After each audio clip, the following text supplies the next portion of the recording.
Good morning बच्चों। नए सत्र में आप सभी का स्वागत है। आज हम सामाजिक विज्ञान के अंतर्गत भूगोल का अध्ययन करेंगे। इसके पहले आपने जो कक्षा 8वीं में पढ़ा था सामाजिक विज्ञान, उसमें आपका केवल 3 विषय होता था, जिसमें आप नागरिक शास्त्र, इतिहास और भूगोल का अध्ययन करते थे। लेकिन अब 9वीं में आपका कक्षा 9वीं में अब 4 विषय रहेंगे, जिसमें एक नया विषय है अर्थशास्त्र।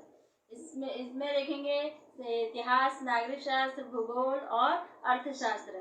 तो सामाजिक विज्ञान में कुल मिलाकर 4 विषय होंगे, जिसमें आपको कॉपी लिखकर भेज दिया गया है, जिसमें आप देख लोगे कि हाँ कौन से विषय में कितने पेज की कॉपी लगेगी। आज हम भूगोल का पहला अध्याय अध्ययन करेंगे, जिसका शीर्षक है मानचित्र और मानचित्र का अध्ययन। मानचित्र, जिसको हम कक्षा 5वीं 4वीं से ही पढ़ते हुए आए हैं कि मानचित्र किसे कहते हैं, मानचित्र बनाने के लिए हमको किन किन चीज़ों का इस्तेमाल करना पड़ता है और मानचित्र सही तरीके से किस प्रकार से बनाया जाता है। वैसे तो अगर हम आम भाषा में बोलेंगे तो हम किसी भी चीज़ का या किसी भी क्षेत्र का छोटा सा फोटो बनाकर दे दिए, वो मानचित्र कहलाता है। लेकिन सही दृष्टि से अगर देखा जाए, पढ़ाई के अध्ययन की दृष्टि से देखा जाए, तो मानचित्र बनाने के लिए हमको संकेत का, इसमें देखोगे संकेत की आवश्यकता होती है, पैमाने की आवश्यकता होती है और सबसे प्रमुख होता है दिशा। कि इसमें मानचित्र को दिशा निर्धारित करना बहुत अधिक आवश्यक होता है, तभी हम सही रूप से उसका मानचित्र को बना सकते हैं। यहाँ पर देखते हैं हम मानचित्र किसे कहते हैं। मानचित्र साधारण बोलचाल की भाषा में हम देखते हैं तो दो बिंदुओं के बीच की में जो पैमाना, सबसे पहले तो हम देखते हैं पैमाना का उपयोग किया जाता है, इसमें दिशा का उपयोग किया जाता है और संकेत का उपयोग किया जाता है।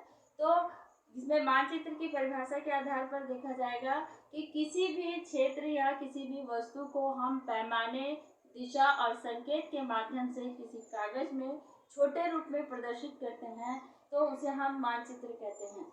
ये मानचित्र 2 प्रकार के होते हैं, जिसमें देखेंगे एक होता है प्राकृतिक मानचित्र और एक होता है राजनीतिक मानचित्र।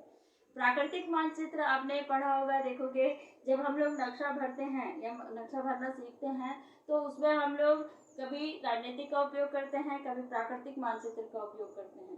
तो प्राकृतिक मानचित्र में देखोगे नदी है, पहाड़ है और मैदान है, खनिज पदार्थ है और एक तरह से देखा जाएगा पर्वत है, खाड़ियाँ हैं, तालाब है, ये सारी चीज़ों को उसमें हम प्रदर्शित करते हैं जो प्रकृति से संबंधित। तालाब तो नहीं होता, तालाब मनुष्य के द्वारा बनाया जाता है।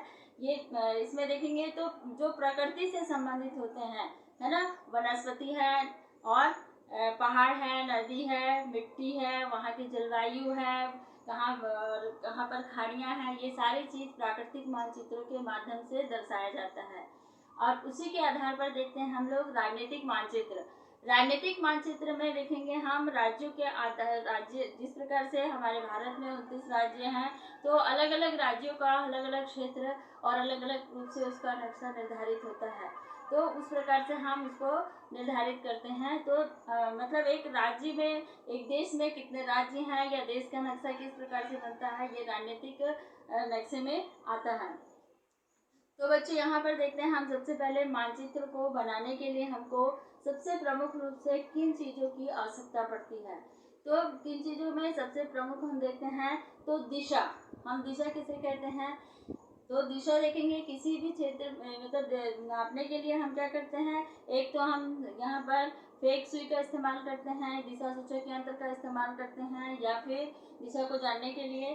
और इसमें एक तो होता है कि सबसे प्रमुख रूप से सूर्योदय को देखकर हम पहचान सकते हैं कि कौन सा दिशा कहाँ पर स्थित है। तो यहाँ पर हमारे प्रमुख रूप से 4 दिशाएं हैं, उत्तर दिशा, दक्षिण दिशा, पूर्व दिशा और पश्चिम दिशा। तो ये चीज़ हमको ध्यान में रखना होता है कि किसी भी नक्शे को बनाने के लिए हम मानचित्र में उत्तर दिशा को हम कहाँ दर्शाते हैं, दक्षिण दिशा को कहाँ दर्शाते हैं, पूर्व दिशा को कहाँ दर्शाते हैं और पश्चिम दिशा को कहाँ दर्शाते हैं। और उसी प्रकार से देखते हैं इन दिशा में, इस दिशा के आधार पर, और इसमें प्रमुख रूप से देखा जाएगा तो इसमें दिशा में अगर देखा जाएगा तो 4 प्रमुख हैं, फिर उसके बाद उनका इस कोण में जो दिशाएं होती हैं, जैसे ये एक दिशा हुआ है, तो ये उत्तर हो गया, ये दक्षिण हो गया, ये पूरब हो गया और ये पश्चिम हो गया। तो इस प्रकार से हम ये दिशा को दर्शाते हैं। किंतु ये और ये दिशा जो होती है इसको हम बोलते हैं उत्तर पश्चिम और इसको बोलते हैं दक्षिण पश्चिम। और उसी प्रकार से ये देखते हैं दक्षिण पूर्व और यही होता है उत्तर पूर्व। इस प्रकार से हम दिशा को निर्धारित कर लेते हैं और फिर किसी क्षेत्र का नक्शा हम आसानी से बना सकते हैं। तो इसमें दिशा का ज्ञान होना आवश्यक है। अगर हम बोलते हैं कि पूर्व दिशा कहाँ पर है, तो हमको सबसे पता चल जाता है कि हाँ, जिस दिशा में पूर्व मतलब सूरज उदय होता है वो पूर्व दिशा कहलाता है। उससे पीछे वाला दिशा है। अगर हम सूरज की तरफ मुंह करके खड़े होते हैं तो हमारा जो मुंह होता है वो पूर्व दिशा की ओर होता है और पीठ जो होता है पश्चिम दिशा की ओर होता है। और इसी प्रकार से दायां और बायां हम पूरब और पश्चिम, दक्षिण और उत्तर का ज्ञान करते हैं। तो ये जो नक्शा बनता है, तो इसमें देखते हैं जब भी हम नक्शा को बनाते हैं तो उत्तर दिशा हम हमेशा क्या करते हैं, ऊपर रखते हैं और दक्षिण दिशा हमेशा नीचे की ओर रहता है। तो उससे हमको ये पता चल जाता है कि पूरब किधर है और पश्चिम किधर है। तो उत्तर दिशा हमेशा नक्शे में ऊपर की ओर होता है और दक्षिण दिशा हमेशा नीचे की ओर होता है। इस प्रकार से नक्शे में हम उसको निर्धारित कर देते हैं ताकि हमको उसका सही ज्ञान पता, मतलब दिशा का ज्ञान हो जाता है नक्शे में। अब देखते हैं हम इसमें संकेत है। तो संकेत के माध्यम से हम देखते हैं नक्शे में संकेत को दर्शाने के लिए हमको आवश्यकता होती है, जो संकेत के रूप में हम छोटे छोटे चिन्हों का उपयोग करते हैं। किसी भी क्षेत्र या किसी भी वस्तु का एक विशेष चिन्ह के द्वारा उसको प्रदर्शित किया जाता है, उसको हम बोलते हैं संकेत, जिसको हम मानचित्र में दर्शाकर क्या करते हैं, उस क्षेत्र को प्रदर्शित कर देते हैं। तो उसी प्रकार से यहाँ पर देखते हैं कई सारे चीजें हैं संकेत के माध्यम से, जैसे तालाब है, या फिर आप देखोगे जो घना वनस्पति वाला क्षेत्र है, या फिर आप देखोगे कोई खाड़ी है या पठार है। तो इनको हम संकेत के माध्यम से मानचित्रों में दर्शाते हैं। उसी प्रकार से पैमाना, कि उस मानचित्र की लंबाई और चौड़ाई किस प्रकार की होती है उसको दर्शाने के लिए हम पैमाने का उपयोग करते हैं। और पैमाना इसमें देखेंगे दो बिंदुओं के बीच की जो वास्तविक दूरी होती है वो कहलाता है पैमाना। जैसे हम देखते हैं ये एक बिंदु है और ये एक बिंदु है, तो ये एक जो इसके बीच की जो दूरी कहलाएगी ये क्या कहलाता है, पैमाना। और पैमाने के माध्यम से हम मीटर सेंटीमीटर के आधार पर इसको मापते हैं। और मानचित्र में एक चीज देखा जाता है कि हम हमेशा 1 किलोमीटर को 1 सेंटीमीटर के आधार पर दर्शाते हैं। ऐसा क्यों होता है, क्योंकि मानचित्र वास्तव में वो चीज बहुत बड़ा है। जैसे हम बोलते हैं भारत का जो क्षेत्रफल है, ये इसमें भारत का जो क्षेत्रफल है इसके आधार पर देखेंगे भारत से बहुत बड़ा है ना। उसी हिसाब से देखेंगे 87 लाख इसमें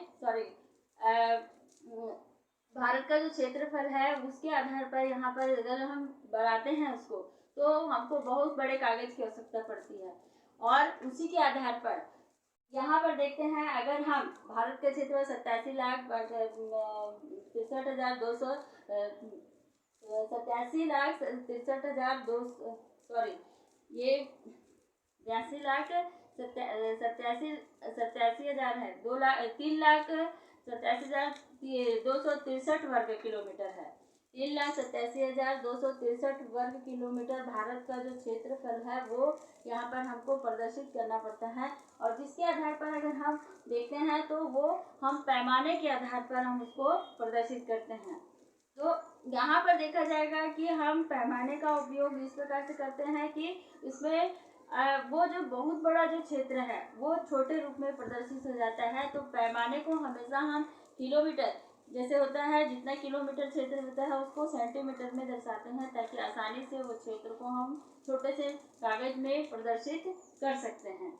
तो यहाँ पर देखेंगे इसका जो अभी है संक्षिप्त रूप से पहला क्लास है इसलिए संक्षिप्त रूप से बता रही हूँ मैं। बाकी अभी इसको भाग के रूप में अलग अलग भाग में हम इसको बांटेंगे ताकि आपको ये पार्ट अच्छे से समझ में आ जाए कि सबसे पहले मानचित्र को किस देश ने बनाया था, इसमें कौन कौन सी त्रुटियां थी और इस त्रुटि को दूर करने के लिए कौन इसका प्रयास किया और सही मानचित्र किसने बनाया था, ये हम अगली कक्षा में पढ़ेंगे ताकि आपको अच्छे से जानकारी प्राप्त हो जाए। ताकि और आपको ये प्रैक्टिकल कॉपी 300 पेज की बनानी है ताकि आप और शुरुआत से ही इसमें प्रश्न उत्तर आप लिखोगे ताकि आप सही रूप से उसकी पढ़ाई कर सको और जब भी आपका पेपर हो या असाइनमेंट हो तो आप उसको अच्छे से लिख सको और याद कर सको।